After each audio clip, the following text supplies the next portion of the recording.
نحمد الله العظيم نصلي ونسلم على الرسول الكريم أما بعد فقد قال الله سبحانه وتعالى في كلامه القديم والفرقان الحميد أعوذ بالله من الشيطان الرجيم بسم الله الرحمن الرحيم إن المساجد لله فلا تدعوا مع الله أحدا صدق الله العظيم وقال رسول الله صلى الله عليه وسلم أحب البلاد إلى الله مساجدها صدق رسول الله صلى الله عليه وسلم அளவற்ற அருளாளனும் நிகரற்ற அற்புடையோடுமாகிய எல்லாம் வல்ல அல்லாஹ்வின் பெயரால் துவங்குவோமாக. அருமை நாயகம் முஹம்மது ரசூலுல்லாஹ் ஸல்லல்லாஹு அலைஹி வஸல்லம் அவர்களின் மீதும் நற்பாக்கியங்கள் நிறைந்த அவர்களுடைய உம்மத்தின் மீதும் குறிப்பாக இந்த ஜும்மா நன்னாளில் நம் அனைவரின் மீதும் எல்லாம் வல்ல அல்லாஹ்வினுடைய நற்பாக்கியங்கள் அனைத்தும் நிறைவாக உண்டாவதாக. ஆமீன்.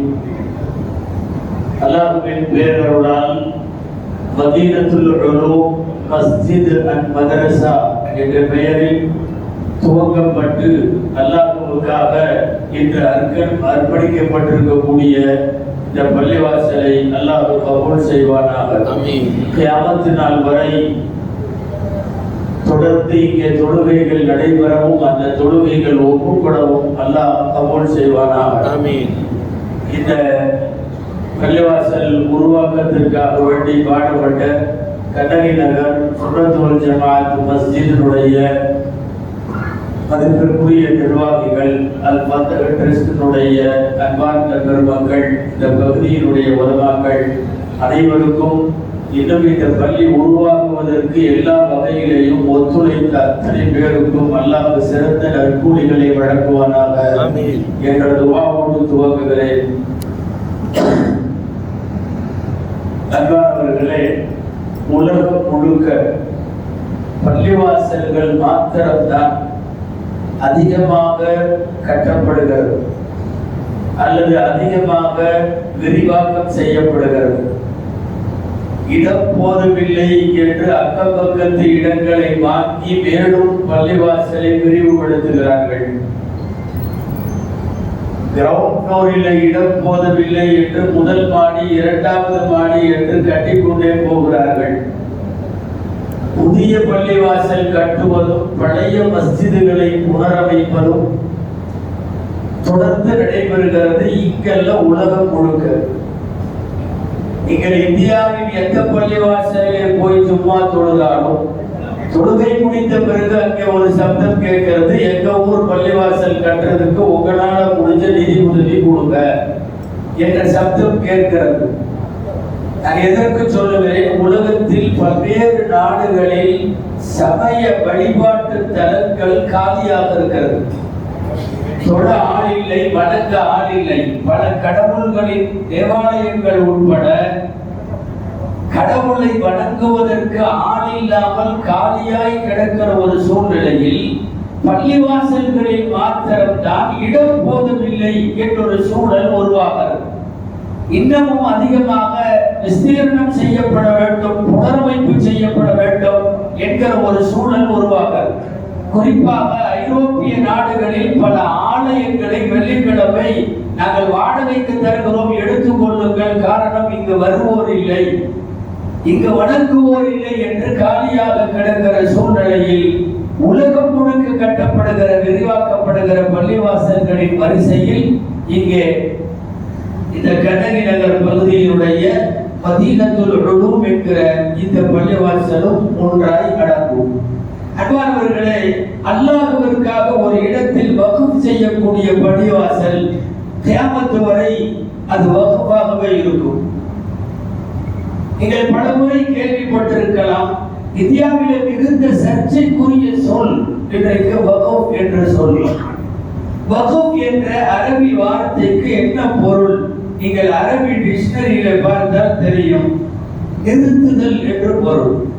வக்ஃப் ஸ்டாப் அப்படின்னு அர்த்தம். என்ன ஸ்டாப் என்று ஏன் பெயர் வைத்தார்கள் என்றால், உலகத்தில் கட்டப்பட்டு வக்ஃப் செய்யப்படுகிற எந்த இடமானாலும், பள்ளிவாசலானாலும், மதரசாவானாலும், தனிநபர் உபயோகத்திலே இருந்து மாறி அது அல்லாஹ்வினுடைய உபயோகத்திற்கு மாறிவிடும். அந்த ப்ராப்பர்ட்டியினுடைய ஓனர்ஷிப் என்பது எல்லா ரெக்கார்டுகளும் வேற. இனிமேல் வக்ஃப் செய்யப்பட்டு விட்டால் அது அல்லாஹ்வினுடைய ஓனர்ஷிப்புக்கு போய்விடும். அதனால்தான் வக்ஃபுக்கு ஸ்டாப் என்று பெயர். ஸ்டாப் என்றால் மனிதர்களுக்கு சொந்தம் என்கிற நிலையில் ஸ்டாப் ஆகி அது அல்லாஹ்விற்கு சொந்தம் என்று ஆகிவிடுகிறது. உலகத்திலே இருக்கிற வக்ஃப் செய்யப்பட்ட அத்தனை பள்ளிவாசல்களும் கியாமத் வரை பள்ளிவாசல்கள். இங்கே இரண்டு விஷயம் நாம் முக்கியமாக சிந்திப்பது. இடையில் யாராவது இந்த பள்ளிவாசலையோ ஏதோ ஒரு வக்ஃப் செய்யப்பட்ட பள்ளிவாசலையோ எடுத்து விட்டால், அபகரித்து விட்டால், இது ஆக்கிரமிப்பு என்று சொல்லி அவர்கள் எடுத்துக்கொண்டால், அதிகார வர்க்கத்தின் மூலமோ நீதிமன்றங்களின் மூலமோ அவர்கள் இனிமேல் இங்கே இது பள்ளிவாசல் இல்லை என்று சொல்லிவிட்டாலும், எவ்வளவு காலம் கழித்தாலும் ஒரு நாள் இது வீட்டு பள்ளிவாசலாக மாறும். ஏனென்றால் கியாமத் வரை பள்ளிவாசல்கள் தான். அது பாபரி மஸ்ஜிதுக்கும் பொருந்தும், கலைஞருக்கும் பொருந்தும். இது மார்க்கத்தினுடைய அடிப்படை சட்டம். ஒரே ஒரு தடவை வக்ஃப் செய்யப்பட்டு விட்ட பள்ளிவாசல் கியாமத் வரையும் பள்ளிவாசலாகத்தான் நீடிக்கும். நாட்டிலே இருக்கிற நிறைய இடங்களை அரசு தனதாக்கி கொள்ளலாம். பள்ளிவாசலை பொறுத்தவரை தனதாக்கி கொள்ள முடியாது. அது அரசனுக்கும் உரிமையானது அல்ல. அந்த அடிப்படையில் ஒரு முறை அல்லாஹ்விற்காக வக்ஃப் செய்யப்பட்டு அர்ப்பணிக்கப்படுகிற பள்ளிவாசல்கள் எல்லாம் கியாமத் வரை பள்ளிவாசல்கள். பள்ளிவாசல்களில் கவனிக்க வேண்டிய ஒரு இரண்டாவது செய்தி என்னன்னா, ஒரு பள்ளிவாசல் கட்டப்படுகிற போது அந்த இடம் ஆக்கிரமிப்பு இடமாக இருக்கக்கூடாது என்பது மார்க்க சட்டம். இன்றைக்கு பல பேர் குறிப்பாக இந்திய நாட்டில் விவாதத்திற்கு உட்படுத்துகிறார்கள் அல்லவா. இந்த பள்ளிவாசலை அபகரித்து கட்டிவிட்டார்கள், இந்த பள்ளிவாசலை ஆலயமாக இருந்ததை இவர்கள் இடித்துவிட்டு பள்ளிவாசல் கட்டிவிட்டார்கள். உலகத்தில் எல்லாருக்கும் இஸ்லாத்தின் சார்பாக ஷரியத்தினுடைய ஒரு சட்டத்தை உரத்தி சொல்ல வேண்டும். என்ன சட்டம்னா, ஒரு அபகரிக்கப்பட்ட இடத்துல பள்ளிவாசல் கட்டுறதுக்கே முதல்ல அனுமதி இல்லை.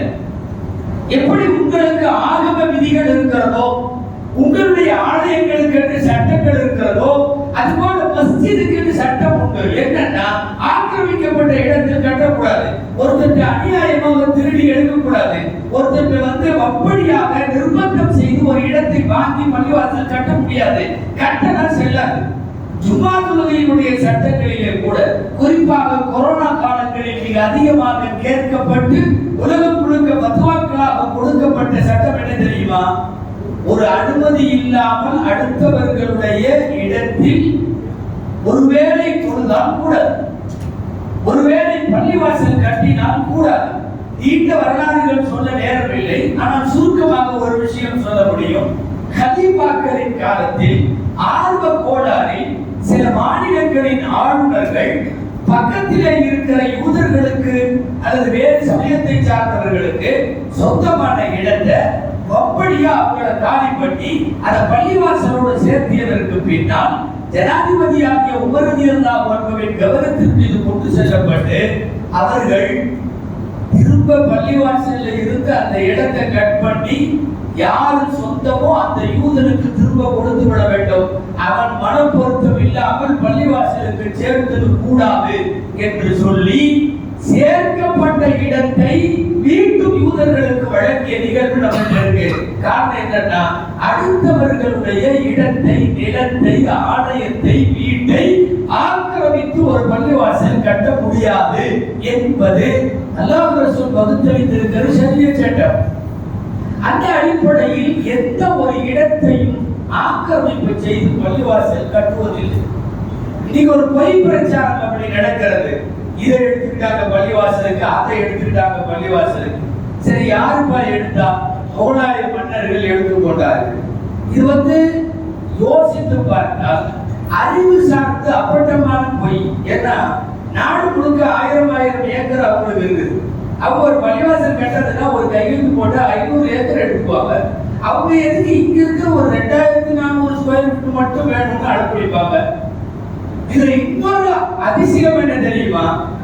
பல இந்த நாட்டில் இருக்கிற பல்வேறு சமயங்களை சார்ந்த ஆலயங்களுக்கு மானியமாக முகலாய மன்னர்கள் 1000 ஏக்கர் 2000 ஏக்கர் என்று வழங்கிய குறிப்புகளும் பத்திரங்களும் இன்னைக்கு இருக்கு.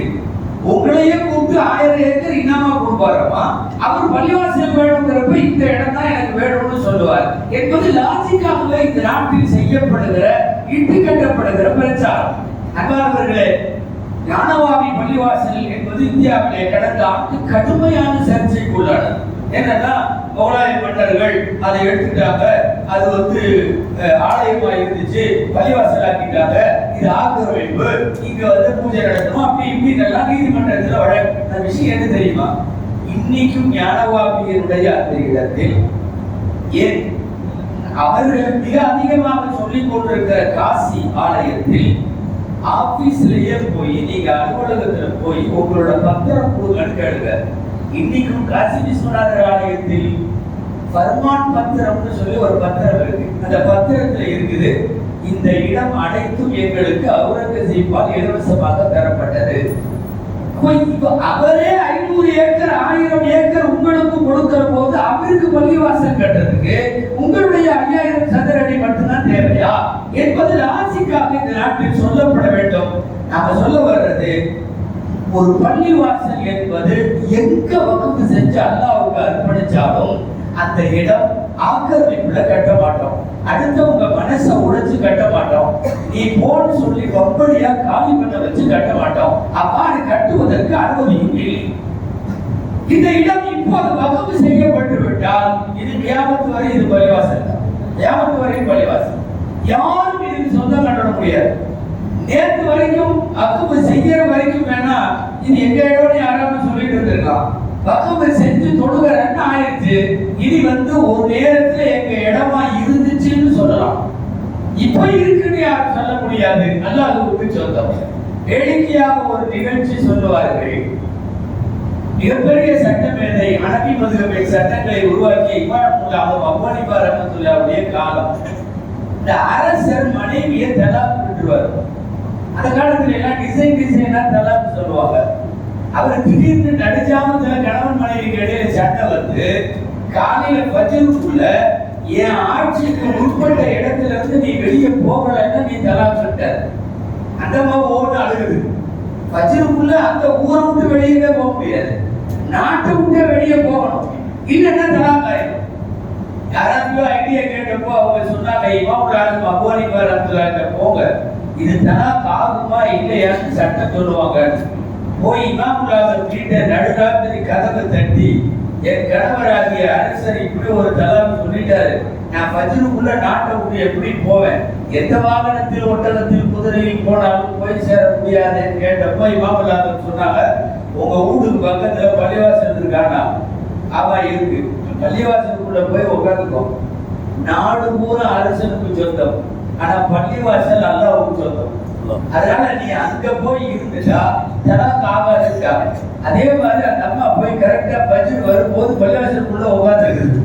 ஃபஜ்ர் அப்போ நாட்டில இருந்தா தான் தலாக் ஆகும், ஃபஜ்ர் அப்போ பள்ளிவாசல்ல இருக்கும்போது அப்ப எழுத வர்றது என்னன்னா, நானே ஒரு அரசனுக்கு சொந்தமானாலும் அந்த நாட்டில் இருக்கிற பள்ளிவாசல்கள் அரசனுக்கு சொந்தமல்ல. அப்படிங்கிற போது இது கியாமத் வரை அல்லாஹ்வுக்கு சொந்தமான பள்ளிவாசல். அன்பானவர்களே, புதிய பள்ளி என்பதால் இந்த பள்ளியில் கடைபிடிக்க வேண்டிய சில முக்கியமான, இந்த பள்ளி என்ற உலகத்தில் எல்லா பள்ளிவாசல்களிலும் சில ஒழுக்கங்களையும் அணுகுமுறைகளையும் அவைகள் நாம் தெரிந்து கொள்ள வேண்டியது கட்டாயம். முதல் செய்தி, ஒரு பள்ளிவாசலின் அழகு என்பது அந்த பள்ளிவாசலின் சப்புகள் நிறைய ஆகுவதில் தான் அழகு. மினாராவில் அல்ல அழகு, டைல்ஸ் கிரானைட்ஸ்ல அல்ல அழகு. இதனுடைய இடங்களும் விரிப்புகளும் கார்பெட்டுகள் நம்ம என்ன வேணாலும் பண்ணலாம். ஆனா பள்ளிக்கு உண்மையான அழகு தொழுக இடமில்லை என்கிற அளவுக்கு இது நிறைய வேண்டும். இங்க பேசுகிற அதற்கு செயலாளர் எல்லாமே சொன்னாங்க, இந்த பகுதியில் உள்ளவங்க நிறைய இருக்காங்க, தூரமாக அந்த பள்ளிக்கு வர்றது சிரமமா இருக்குன்னு சொன்னாங்க. அவர்கள் எல்லாரும் இந்த பள்ளிக்கு வந்து தொழ வேண்டும். பள்ளியின் அழகு சப்புகள் அதிகமாகுவதில் மட்டும்தான் அழகு. நீங்க வெள்ளையடிக்காம கூட வச்சிருக்கலாம், வேற எப்படி வேணாலும் இருக்கலாம். அதிகமான பேர் தொழ வர வேண்டும். வெறும் ஜும்மாவுக்கு மட்டுமல்ல, எல்லா நேரத்திலேயும். அன்பானவர்களே, உங்களுக்கு தெரியும் சஹீஹுல் புகாரியுடைய முக்கியமான ஹதீஸ், பள்ளிக்கு பக்கத்திலே இருப்பவர்களுக்கு பள்ளியில் மட்டும்தான் தொழுகை. அப்படின்னா வீட்டுல தொழுகை இல்லை, பள்ளியில தான் தொழுகணும். பள்ளிக்கு பக்கத்துல இருக்கிறவங்க அப்படின்னா யாரு, எத்தனை பேர்? இந்த பக்கம் ஒரு 2 வீடு, அந்த பக்கம் 2 வீடா, என்ன கணக்கு? அந்த ஹதீஸ் விளக்க முறையில எழுதுகிறார்கள், இந்த பள்ளியின் வாக்கு எதுவரை கேட்குமோ அதுவரை இந்த பள்ளிக்கு பக்கத்து வீடு. பக்கத்து வீடுனா லெஃப்ட்ல 5 ரைட்ல 5 இல்ல, முன்னாடி பின்னாடி மட்டுமல்ல. இந்த பள்ளியில் சொல்லப்படுகிற வாக்கு எதுவரை கேட்குமோ அதுவரைக்கும் இந்த பள்ளிவாசலில் தான் அவர்கள் தொழ வேண்டும். அவர்களுக்கு பள்ளிக்கு பக்கத்து வீட்டார் என்று பொருள். பள்ளிக்கு பக்கத்து வீட்டாருக்கு பள்ளிவாசலில் மட்டும் தான் தொழுகை. லா ஸலாத லிஜாரில் மஸ்ஜிதி இல்லா ஃபில் மஸ்ஜிதி. இது சஹீஹுல் புகாரி நபி ஸல்லல்லாஹு அலைஹி வஸல்லம் சொன்ன வார்த்தை. இன்னும் நன்றாக சொல்லலாம், அன்பானவர்களே, ஜமாத்தோடு இந்த பள்ளிவாசலில் தொழ வேண்டும். உங்களுக்கு தெரியும், கண்டறியாதவர் ரசூலுல்லாஹ்விடத்தில் அனுமதி கேட்டார். மஸ்ஜிது நபவிக்கு வர்றது தூரமா இருக்கு, ஒரு ஓடையை கடந்து ஓடையை தாண்டினா எங்க வீடு, எனக்கு 2 கண்ணு தெரியாது. அவர் சொன்ன வார்த்தை இதுவும் புகாரில் இருக்கிறது. வலைசடி காயிதுன் யகூதுனி, என்னை கைப்பிடித்து கண்டறியாத என்னை பள்ளிவாசலுக்கு அழைத்து வர ஆள் இல்லை. இது அவர் சொன்னது. சொன்ன உடனே நபிசல்லாஹு சொல்றாங்க, நீ உங்க பகுதியிலேயே தொழுதுக்கோ, உன் வீட்டிலேயே தொழுதுக்கோட்டா. ஹதீஸ் இப்படிதான் வருது. அவர் பதில வாங்கிட்டு போக முற்பட்டாரு, திரும்ப கூப்பிட்டார். அது சமயத்தான் உனக்கு வாங்க சத்தம் காதல விழுகுமா உங்க ஏரியாவுக்கு, உங்க பகுதிக்கு? ஆமா விழுகுது. அப்படி பள்ளிவாசலுக்கு வரணும், யார் மூலியமாவது வந்துருந்தா யோசிக்கணும். துணைக்கு ஆள் இல்லாத ஒரு நபர், 2 கண்களும் தெரியாத ஒரு நபர், வாக்கு சொத்தும் வீட்டிலே காதிலே விழுகிற போது அவர் வீட்டிலே தொழ முடியாது, பள்ளிவாசலுக்கு தான் வர வேண்டும் என்றால், இன்னைக்கு பல்வேறு இடங்களின் சூழ்நிலை என்னன்னா, பள்ளிக்கு பக்கத்து வீட்டில் உள்ளவரே ஒண்ணு தொழுகாம இருப்பார் அல்லது வீட்டில் தொழுகுவார். ஜமாத்தோடு வந்து நிற்பதுதான் புதிய பழைய எந்த பள்ளிவாசலாலும் அந்த பள்ளிவாசலுக்கு அழகு. அதிலும் ஒரு ஜமாத்தோடு நிறைவேற்றுகிற போது உள்ள தொழுகையினுடைய நிறைவும் நன்மையும் வேற எங்கேயும் கிடைக்காது. மிகப்பெரிய சட்டமேதை வந்திருந்தார், அப்துல்லாஹ் இப்னு ஸமாஆ ரஹ்மத்துல்லாஹி அலைஹி. அவரு வாழ்க்கையில ஒரு வயசு 103 வபாத்தாகும் போது, 103 வயசு வாழ்ந்தாலும் ரொம்ப பெரிய அழகு என்னன்னா 40 வருஷம் ஜமாத்தோடு தொழுதுட்டார். 40 வருஷம். நீங்க சும்மா வரலாறு கேட்கிற மாதிரி எப்படி கேட்க கூடாது. நம்மளாம் 40 நாள் தொழுக முடியாது. 5 வேளை ஜமாத்தோட காமத்து சொல்லும் போது நிக்கணும். நம்மளால முடியும், ஒரு வாரமே முடியாது.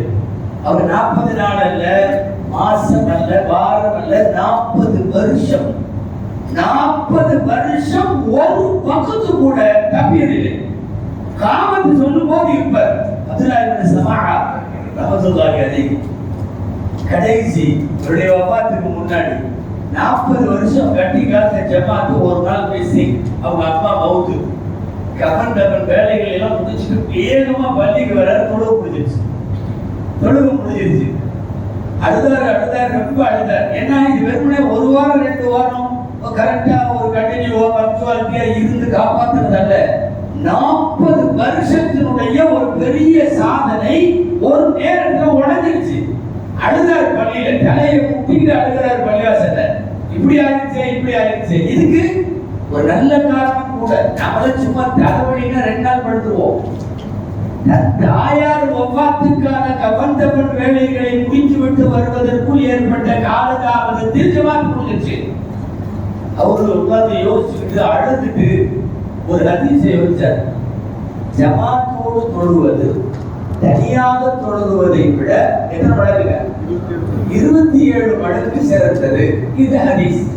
தனியா ஒரு ஆள் தொழுகிறதுக்கும் ஜமாத்தோடு தொழுகிறதுக்கும் வித்தியாசம் நன்மையில 27 மடங்கு. அவருக்கா ஒரு யோசனை, ஒரு 4 ரக்காயத்து ஒரு வேலை செய்யலாம், அதையே 27 தடவை தொழுவோம். அப்படிதான் ரசூலுல்லாஹ் சொல்லியிருக்காங்க. 27 லஹூருடைய பரல் 4 ரக்காத் தொழுது முடிச்சாச்சு. திரும்ப லஹூருடைய பரல் 4 ரக்காத், திரும்ப லஹூருடைய பரல் 4 ரக்காத், 27 தடவை தொழுது முடிச்சாரு. 27 தடவை. 27 தடவையும் நேற்று லஹூர்லாம் இல்ல, எல்லாமே இன்னைக்கு லஹூர். தொழுது முடிச்சு மயங்கி அசதியில தூங்கிட்டாரு. அல்லாஹ் அவருக்கு கனவிலே உணர்த்துகிறான். மஸ்ஜிதில் இருந்து சத்தம் வருது அவருக்கு, இப்னு சமாஆ, நீ ஒரு வக்து தொழுகையை 27 தடவை தொழுது முடிச்சிருக்கிற, 1000 தடவை தொழுதாலும் ஜமாத்தின் நன்மை உனக்கு கிடைக்காது. ஜமாத்தோடு தொழுத நன்மை கிடைக்காது. அவர் ஜமாத்தோடு தொழுகிற போது இமாம் ஓதி, இது ஒரு சத்தம் போட்டு ஓதுற தொழுகையா இருக்கா, ஓதி சிராத்தல் லதீன அன்அம்த அலைஹிம் கைரில் மக்தூபி அலைஹிம் வலல்லாஹீன் ஓதி இமாம் ஆமீன் சொல்லி, பின்னால இருக்கிறவங்க எல்லாம் ஆமீன் சொல்லி, ஜமாத்தின் நேரத்திலே மாத்திரம் ஆஜராகிற வழக்குகள், அந்த வழக்குகளும் ஆமீன் சொல்லி அந்த துஆ அப்படியே ஏற்கப்படும். அது இல்லாம நம்ம தனியா வந்து நம்மளே வலல்லாஹீனை ஓதி நம்மளே ஒரு ஆமீன் ஓதி எல்லாம் ஏற்றுக்கொண்டா ஏற்றுக்கலாம். ஆனா ஜமாத்தினுடைய உத்தரவாதமும் அந்த நன்மையும் கிடைக்காது என்பது நாம் இங்கே ஜமாத்தோடு தொழுவதன் அவசியத்தை உணர வேண்டும். எல்லாரும் அல்ல, குறிப்பாக எல்லாருக்கும் தான், குறிப்பாக இந்த பகுதியை சார்ந்தவர்கள். புதிய பள்ளிவாசல் என்பதால் கவனிக்க வேண்டிய இன்னொரு முக்கியமான அம்சம், முஸ்லிம்களின் தொழுகையின் பெருமையே சப்புகள் தான். சப்புகள் மாத்திரம் தான். சொன்னார்கள், நம்முடைய சப்புகள் மலக்குகளின் சப்புகளை போல. முன்னாடி உள்ள எந்த சமுதாயமும் இப்படி நீண்ட வரிசையில் நின்று தொழுகல. கசமுசன் தொழுதாங்க, அவங்க தொழுதாங்க, வீடுகள்ல காடுகள்ல தொழுதாங்க. இந்த வரிசை மலக்குகளின் வரிசை. சப்பு மிக சரியாக இருக்க வேண்டும். சப்பின் ஒற்றுமையில் மஹல்லாவின் ஒற்றுமை இருக்கிறது. சப்பின் அணிவகுப்பில் மஹல்லாவின் ஒருங்கிணைப்பு இருக்கிறது. ஜன்னிபு சுபியானுக்கும் அணிசுவோ, சப்புகளை விட்டும் சிறிய குழந்தைகளை பின்னாலே வையுங்கள். தகப்பனார் மகனை கூட்டிட்டு வர்றது பெருமையான விஷயம். ஆனா பின்னாடி ஒரு சப்புல மகன்களை அக்கடிக்க வைக்கணும். அவர் மட்டும்தான் முன் சப்புக்கு வரும். மையனை கொண்டு வந்து முன் சப்புல வைக்க கூடாது. சப்பு என்பது பெருமையான விஷயம். புதிய மஸ்ஜிதின் போது கவனிக்கப்படுகிற இன்னொரு அம்சம், இன்னைக்கு அதிகமாக பேணப்பட வேண்டிய செய்தி, பள்ளிவாசலுக்கு ஒது செஞ்சுட்டு உள்ள வரும்போதே உங்கள் மொபைல் பயன்பாடு நின்று காமத்து சொல்ற வரையும் சில பேர் இப்படியே பண்ணிட்டு இருக்கிறாங்க. மோதினாருக்கு பக்கத்துல உட்காந்து இப்படியே அவருக்கு அதுகாமத்தி சலா வந்த பிறகுதான் முடிச்சுட்டு தூக்கி போட்டு இவர் எந்திருக்கிறார். ஒரு ஹதீஸ், முக்கியமான ஹதீஸ், இன்னமும் சலாத்தி வந்ததற்கு சலா, நீங்கள் தொழுகையை எதிர்பார்த்திருக்கும் காலமும் தொழுகையில் தான் இருக்கிறீர்கள். தொழுகைக்கு காமம் சொல்றதுக்கு இன்னும் 10 நிமிஷம் 15 நிமிஷம் நான் முன்னாடி வந்துட்டேன். காமம் சொல்றதுக்கு 15 நிமிஷம் இருக்குல்ல, நான் தொழுகையில இருப்பதாக அர்த்தம் என்கிறார்கள் நாயகம். பள்ளிவாசலுக்குள் வந்து தொழுகையை எதிர்பார்த்திருக்கும் காலம் தொழுகையின் காலம் என்றால், நீ தொழுதுட்டு இருக்கிறப்போ மொபைல நோட முடியுமா? தொழுதுட்டு இருக்கிறப்போ சோசியல் மீடியாவுக்குள்ள இருக்க முடியுமா? ஆனால் பள்ளிவாசலுக்குள்ள வந்து சாவகாசம் அதை பண்ணிட்டு இருக்கிறாங்க. மொபைல் போன்களால் இன்றைக்கு ஏற்பட்டிருக்கக்கூடிய பெரிய விஷயம் இது இடையூறு. இறை இல்லங்களில் இடையூறுகள் என்று யோசித்தால் இன்னைக்கு ஃபர்ஸ்ட் கிளாஸ் தான் இருக்கு மொபைல் போனுடைய இடையூறு. மட்டுமல்ல, ஒருவேளை தொழுகிற போது அழைத்தாலும் கை வைத்து அதை அணைப்பதற்கு சட்டம் இருக்கிறது. கை வைத்து அதை அணைக்கலாம். ஆடையினுடைய பாக்கெட்டிலேயோ மேற்பா எங்க இருந்தாலும் அந்த இடத்திலே கை வைத்தோ, தேவைப்பட்டால் உள்ளுக்குள் கையை விட்டோ அணைப்பதற்கு சட்டத்தில் அனுமதி உண்டு. சமீபத்தில் சவுதி அரசு கேட்கப்பட்ட ஒரு கேள்வி, தொழுகையில இருக்கிறப்போ அப்படியே அணைக்க முடியல, மொபைலை கையில எடுத்து கட் பண்ணலாமா என்று கேட்கப்பட்ட கேள்விக்கு சவுதியினுடைய ஃபத்வா அமைப்பு சொல்லி இருக்கிற பதில் என்னன்னா, செய்யலாம் என்று சொல்லி ஹதீஸ் ஆதாரத்தை காட்டுவதற்காக விரிவாக சட்டத்துக்குள்ள போனா லேசா சொல்லிக்கிறேன். ஸல்லல்லாஹு அலைஹி வஸல்லம் தொழுகிற போது குழந்தையை இறக்கி விட்டதும் சில நேரம் குழந்தையை எடுத்துக்கொண்டதும் ஹதீஸ்ல பதிவாயிருக்கிறதுனால அந்த அளவுக்கு உள்ள ஒரு சின்ன செயல்பாட்டுக்கு அனுமதி உண்டு. எனவே மொபைல் ரிங்டோன் ஒலிக்குமானால் இந்த குழந்தையை இறக்கி விடுற மாதிரி அந்த நம்மள்கிட்ட இந்த சிறுங்கிற மொபைலையும் கொஞ்சம் கட் பண்றதுக்கு அனுமதி உண்டு என்று தரப்பட்டிருக்கிற தத்துவாக்கள் கவனத்திற்குரியது. மொபைல் போன்கள் இன்றைக்கு இருக்கிற பள்ளிவாசலுடைய இடையூறுகளில் முக்கியமான இடையூறு. மூன்றாவது முக்கியமாக கவனிக்க வேண்டியது குதுபா, ஜும்மாவோ பெருநாளோ எந்த குதுபாவானாலும் மெம்பர்ல ஏறிட்டா இமாம் ஏறிட்டா எந்த தொழுகையும் கிடையாது, எந்த செலவாத்து திக்ரு ஓதுறது குர்ஆன் ஒண்ணு கிடையாது, எல்லாமே ஸ்டாப். மெம்பர்ல ஏறிட்டா கேட்கறது மட்டும்தான், கேட்க வேண்டும் அவ்வளவுதான். குதுபாவை கேட்பது வாஜிப், நன்கு கவனத்தில் கொள்ள வேண்டும். ஜும்மாவுடைய குதுபா பெருநாளுடைய குதுபாவை விட சிறந்தது. ஈதுல் ஃபித்ர் ஈதுல் அத்ஹாவுடைய குதுபாவை விட ஜும்மாவுடைய குதுபாக்கள் சிறந்தது. இந்த ஜும்மாவோட குதுபா நேரத்தில் தொடக்கூடாது என்பது மட்டுமல்ல, இன்னொரு முக்கியமான சட்டம் என்னன்னா, இமாம் இறங்கி அவருடைய முசல்லால வந்து தொழுகைக்கு நிக்கிற வரையும் யாரும் எந்திரிக்கூடாது. இன்னைக்கு என்ன தெரியுமா, எங்க இடம் கிடைக்காத ஒரு பந்திங்கிற மாதிரி இங்க ஓடிட்டு இருப்பாரு. அப்ப அவரு அழாவா அவுலாவா அழசு அஜல்லு மாதிரி எல்லாம் எந்திரிச்சுட்டு சப்ப சரி பண்ணிடுவாங்க. நல்லா கவனிக்கணும். ஜும்மாவுடைய லொஹூர் 4 ரக்காத், லொஹூர் 4, ஜும்மா மட்டும் 2. ஏன் 2 தெரியுமா? அந்த குதுபா 2. குதுபா என்பது 2 ரக்காத்துக்கு சமம். அது குதுபத்து தஅதீது ரக்காத்தை. அந்த 2 பிளஸ் கீழ தொழுகிற 2 சேர்த்து மொத்தம் 4. இவரு தொழுகையில இருக்கிறப்போ இமாம் 3வது ரக்காத்துக்கு எந்திரிக்கிறதுக்கு முன்னாடி இவங்க எந்திரிச்சு நிப்பாங்களா? நிக்க கூடாது அல்லவா? மெம்பர்ல இருந்து இறங்கி தொழ நிற்கிற இடத்திற்கு இமாம் வந்து நின்றதுக்கு அப்புறம் தான் எல்லாரும் எந்திரிக்கணும். இது சில பள்ளியில வந்து ஏற்கனவே உள்ள இடத்துல போய் சொல்லி மாத்துறது கஷ்டம். இது புதுசா இருக்கிறதுனால தொடங்குறப்பவே அந்த மாதிரி தொடங்கிட்டா நல்லதுங்கிறதுக்காக உங்களுக்கு சொல்லுகிறேன். இமாம் கீழே இறங்கி நின்றதற்கு பிறகுதான் சப்புகள் எழுந்து அதுக்கப்புறம் தான் சரி செய்யும். இறை இல்லங்களிலே ஏற்படக்கூடிய இடையூறுகள் என்று வரிசைப்படுத்தி பார்த்தா ரொம்ப முக்கியமான ஒரு இடையூறு இன்னைக்கு அது கோச்சிக்க வேண்டாம். நாற்காலி தொழுகையாளிகள் இருக்கு, அனுமதி இருக்கு. யாருக்கு தெரியுமா? அறவே கீழே உட்கார முடியாது, அவர் நாற்காலி பயன்படுத்தலாம். கீழே உட்காரவே மாட்டாரு, உட்காரவே முடியாது, அவருடைய முட்டு போல்டிங்கே ஆகாது, அறவே உட்கார முடியாதுன்னு இருந்தா மார்க்க சட்டம் அவர்கள் இருக்கையிலே அவருக்கு தொழுகிறான். கொஞ்சம் சிரமப்பட்டாவது, அதாவது காலை இங்க வச்சு அங்க வச்சு நீ உட்கார்றாரு கீழேன்னா அவர் கீழே உட்கார்ந்து தொழுகிறது தான் சிரமம். அவர் சேர்ல உட்கார முடியாது, அறவே மடக்க முடியாது, கீழேயே உட்கார முடியாது, அவர் எங்கேயும் உட்காரதில்லை அப்படின்னு சொன்னா அவர்களுக்கு மார்க்கத்தில் அனுமதி உண்டு. சமீப காலங்களில் பெருகி வரக்கூடிய முதுகு வலிகளும் மூட்டு வலிகளும் கூட ஒரு உதாரணம். பல்வேறு பள்ளிவாசல்கள் வயதானவர்கள் தொழுகிற இடத்துல நின்று தொழும் அமர்ந்து தொழும் தொழுகையாளிகளை விட இருக்கை தொழுகையாளிகள் அதிகமாகிறது. சட்ட ரீதியா இது வந்து நாம சொல்ல முடியாது, இவர் நல்லா தான் இருக்காரு அப்படின்னு நம்ம சொல்ல முடியாது. அவரவர்களுக்காக தெரியும். நானே இருக்கிறேன், என்னால் கீழே அமர முடியாது, நான் சேர பயன்படுத்திக்கலாம். இல்லை என்றால் என்னால கஷ்டப்பட்டாவது கீழே உட்காரணும்னா சம்பளம் போட்டு தொழுகிறான் கீழே, அவன் அதான் பெட்ரு. ஒரு காலை நீட்டிக்கிட்டு தொழுக முடியும்னா அதுவும் செய்யலாம். இருக்கையை தவிர்த்து விட்டு இதுவெல்லாம் இருக்கையை அனுமதிக்கிற போது இந்த அடிப்படையில் இருக்க வேண்டும் என்கிற சட்டங்கள் ஒரு புதிய பள்ளிவாசலில் பேணப்பட வேண்டும். அடுத்த ஒரு செய்தி, புதிய பள்ளிவாசல்ங்கிறதுனால சொல்றேன், ஜமாத்துல சேர வரும்போது வேகமா ஓடி வரக்கூடாதுன்னு சட்டம். ஆனா நாம அதை பண்றோம். எங்க ரக்காயத்து மிஸ் ஆயிருமோ, பட்ஜெட்ல 2வது ரக்காயத்துல தட தட தடன்னு ஓடி வர்றோம். கூடாது. சலாமே கொடுத்தாலும் பரவாயில்ல, இயல்பாக நடந்து வருவதை போல வாருங்கள். இது ஹதீஸ். நடந்தவர்களாக வாருங்கள், விரைந்து நடந்து கூட வர வேண்டாம். ஓட்டமெல்லாம் அப்புறம், விரைவாக கூட நடந்து வர வேண்டாம். பள்ளிவாசல் ரக்காத்து போனாலும் பரவாயில்ல, இமாம் சலாம் கொடுத்தாலும் பரவாயில்ல, பள்ளிவாசலில் ஓடி வந்து சேர வேண்டாம் என்பது முக்கியமானது. இன்னும் ஒரு செய்தி, பள்ளி என்பது பல இடங்களில் இருப்பது போல் குழுவா உட்கார்ந்து பேசுறதுக்கு அல்ல,